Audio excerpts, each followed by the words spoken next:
Hey everybody, welcome to another review, and today I will be reviewing the Neon Demon. Yes, this came out in 2016 and is directed by Nicholas Winding Refn, who is also the director of Drive, that Ryan Gosling movie, which I've never seen yet. It's on my bucket list, but I just haven't got to watch it yet. And this movie stars Elle Fanning, Jenna Malone, Christina Hendricks, and Connor Reeves. And also, I just want to say this, Chris Baker, or not Chris Baker, Charles Baker, who played Skinny Pete in Breaking Bad, has a short little cameo, I guess you can call it. But yeah, I just wanted to say that because, I'm a big Breaking Bad fan that I am. And, anyways, yeah. Neon Demon. Okay. Alright, so I watched this last night. I watched it on Amazon Prime. And, I had myself a little coin toss of which movie I wanted to watch. It was between this and Almost Famous, and I regret even putting Neon Demon into that throwdown because it won, obviously, the coin toss. It was best 2 out of 3, and it won twice in that coin toss. So, but now I wish Almost Famous won because this movie is fucked up. Oh my god, this movie is just insane. So this is a psychological horror film, and it is about this young model by the name of Jessie, who is played by Elle Fanning, and I'll get to her in a minute.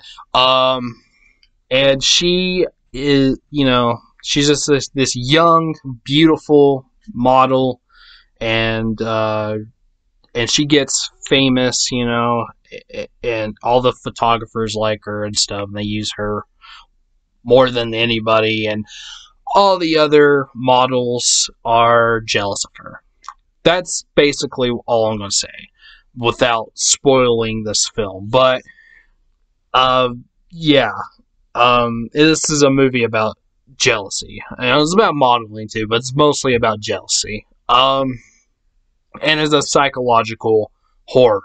It kind of, in a way, reminds me of Black Swan, that movie with Natalie Portman. In a way, it reminds me of that.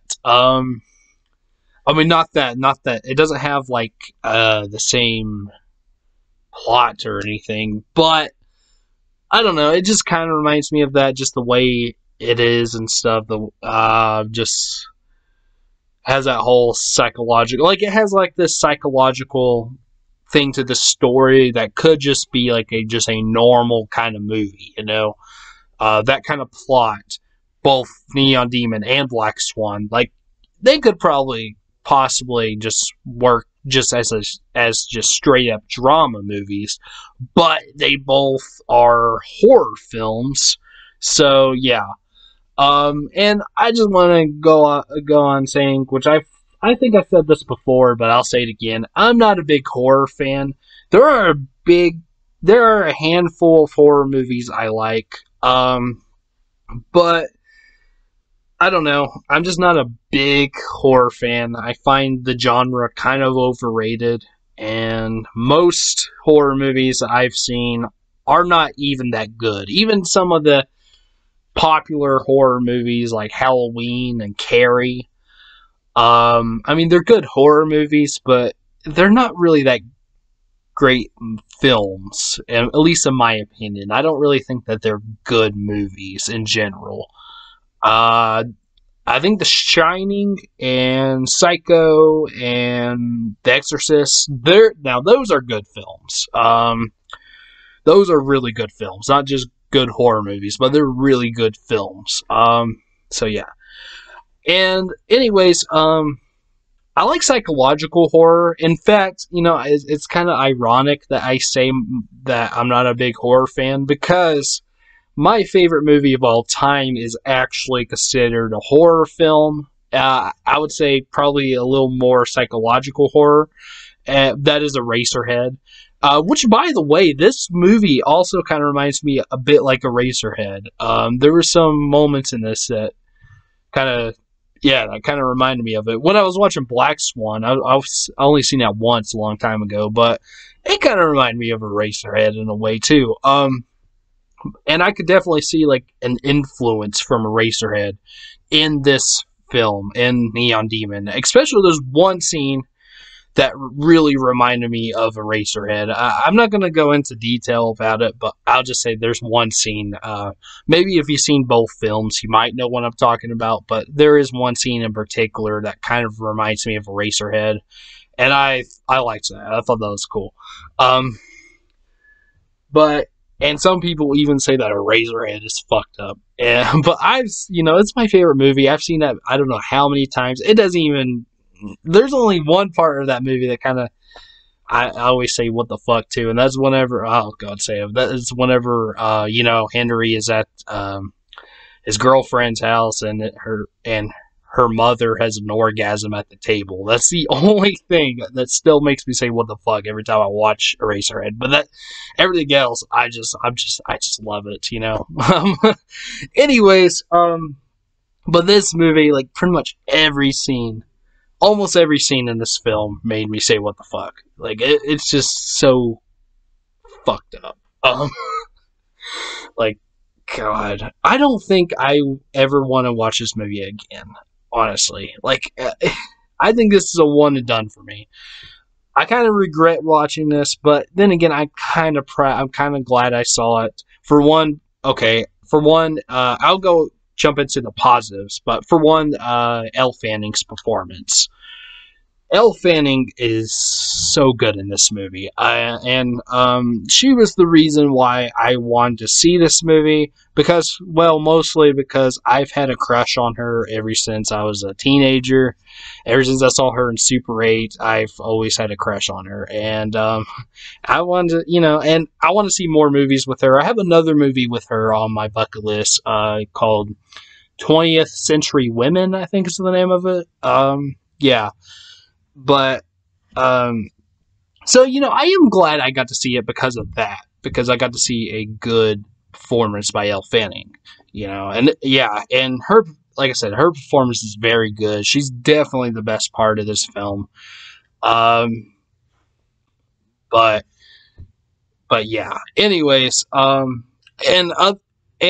most of the other performances are also pretty good. Like Jenna Malone is really good in this film as well, other than the fact that her character is insane.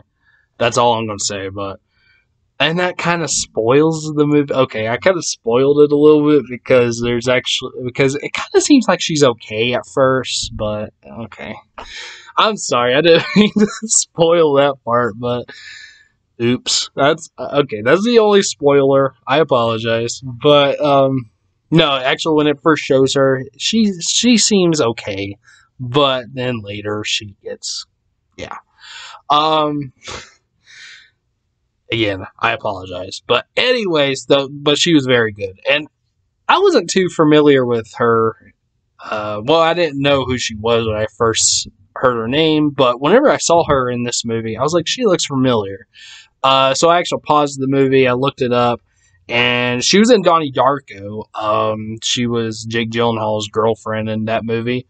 But that's not actually where I recognized her from. When I saw that though, I'm like, oh yeah, okay. But actually, I think I recognized her from Sucker Punch, that Zack Snyder movie. Which I actually kind of like. That movie doesn't get a lot of love, and I kind of understand because it's pretty weird and very confusing, but and not really a great movie either, but I have a soft spot for it. I think that's where I recognized her from, was from Sucker Punch. So yeah. Anyways, yeah, Jenna Malone was very good, and Christina Hendricks I think was only like in one or two scenes, but she was good. She was very good. But Connor Reeves, I wasn't really. I mean, he was okay, but I didn't really see the point in his character that much. He was creepy too, but he was very creepy actually, especially in this one scene. But he's only like in 2 scenes, I think, maybe 3. I don't know, but he's not in it a lot, and I just felt like his character was kind of pointless. Like, I don't know. I felt like like if you took out Connor Reeves, if you took Connor Reeves out of this movie, it would probably be the same movie. Like it didn't really make a difference to me. I didn't really get the point of his character. Because like I said, it's the same movie if you take him out. Sorry, repeating myself, but anyways, yeah, I just didn't really see the point in his character. But he was okay.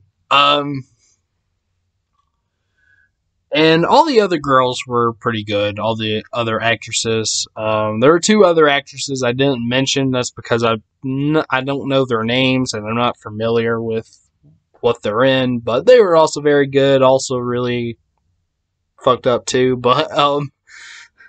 But yeah. But anyways, they were good too.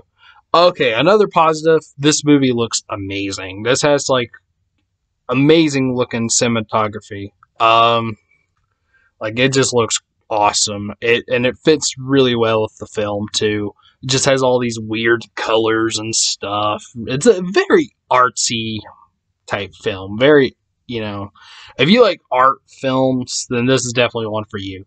Because it looks awesome. And I also like the score too, which the score fits really well with it. And also it's scored by Cliff Martinez, who he's a film composer, but little known fact, was actually one of the first drummers for the Red Hot Chili Peppers. So yeah, that's pretty cool. And he did a great score for this film. But yeah.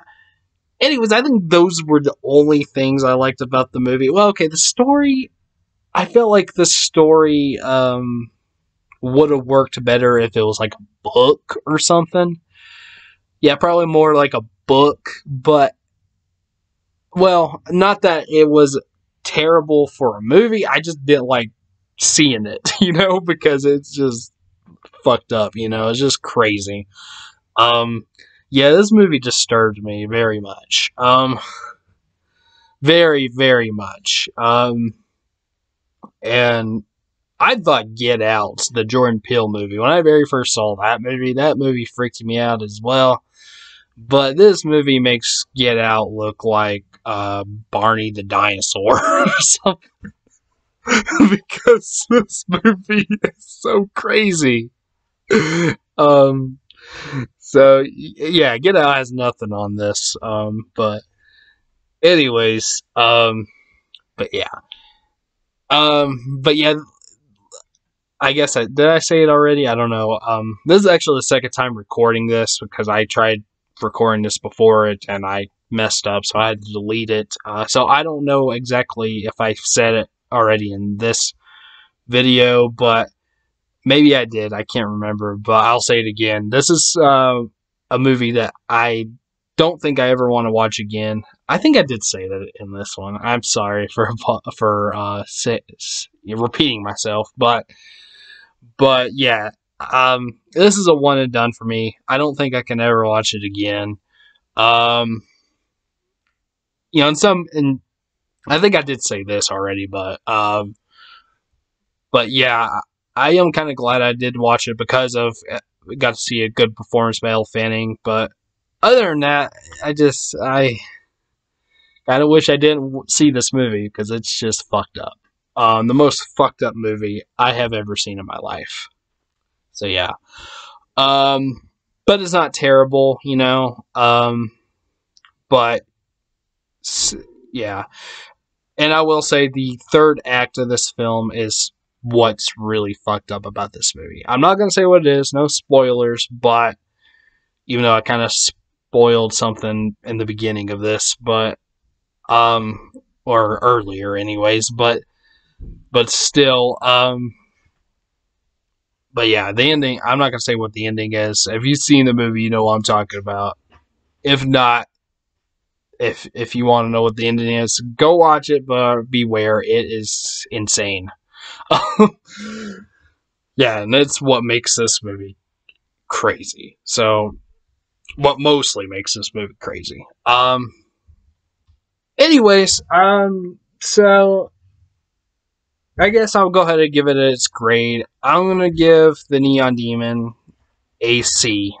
Um, Now if I was, grading on how good I think this movie is, I would give it at least a B plus, maybe. But this is a C because it messed me up. um, I don't hate it, but I just don't ever want to watch it again. So I'm giving it a C. Sorry if you don't like that grade, but Neon Demon is a C. Alright, well, there we go. There's my review for the Neon Demon. So in the comments, tell me, have you seen it? Have you not? Also, what's your favorite movie by the director, Nicholas? I already forgot his name, but but the same director of Drive. Is it Drive, or is it this movie, or is it another movie? And if you think I should watch it from that, if you think there's another movie from this director that I need to see besides Drive, then let me know in the comments, and I might check it out. And also, what's your favorite Elle Fanning movie? Mine is Super 8, although I don't know. Her performance in this movie is better, but I kind of think Super 8 is overall a better film. But yeah. Anyways, please like and subscribe, and I'll see you some other time. Okay. Peace.